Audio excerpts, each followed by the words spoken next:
సుకేతుడు తాటకను జంబుడు కుమారుడైన సుందుడికిచ్చి వివాహం చేశాడు. వీరి ఇరువురి కుమారుడే మారీచుడు. మునిజనహింస, యాగవిధ్వంసం, మారీచుని నిత్యక్రీడలు.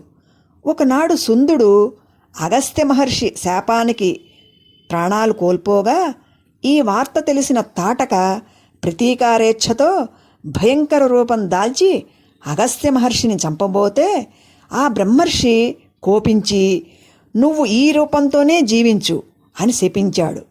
నాటి నుండి తాటక తీవ్ర క్రోధంతో అగస్త్య సంచారిత ప్రాంతాలను ధ్వంసం చేస్తూ మహర్షులను చంపితింటూ ఈ వనాన్ని నిర్జరారణ్యం చేసింది. కనుక ఆ తాటకని సంహరించి ఈ వనాన్ని మునిజనవాసం చెయ్యాలి అన్నాడు విశ్వామిత్రుడు. గురుదేవా, నా తొలి అనుభవం స్త్రీ సంహారంతో ప్రారంభించాలా అని రాముడు అడుగగా, తప్పదు రామభద్ర, క్షత్రియ ధర్మాన్ని పాటించే రాజపుత్రుడు క్రూరమని, పాపమని, ధర్మాధర్మమని తలచక దుష్టశిక్షణ చేసి ప్రజలను రక్షించాలని ఋగ్వేదం చెప్తోంది.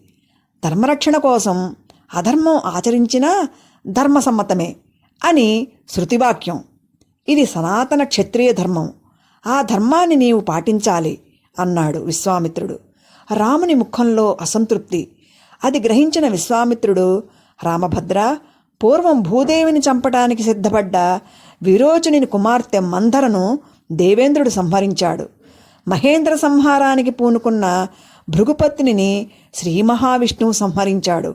కనుక సకల ప్రాణుల రక్షణార్థం పాపవర్తిని అయిన ఆ తాటకను స్త్రీ అని సంకోచించగా సంహరించు. ఇది నా నిర్ణయం అన్నాడు. గురుదేవా, మీ ఆదేశాన్ని తన ఆజ్ఞగా భావించి ఆచరించమని గురువుల సమక్షంలో మా తండ్రిగారు నన్ను ఆజ్ఞాపించారు. తండ్రి మాటను ధిక్కరించే సాహసం నాకు లేదు అని రాముడు తన ధనుస్సు ఎక్కుపట్టుకొని ఆకర్ణాంతం నారిని సారించి వదిలాడు.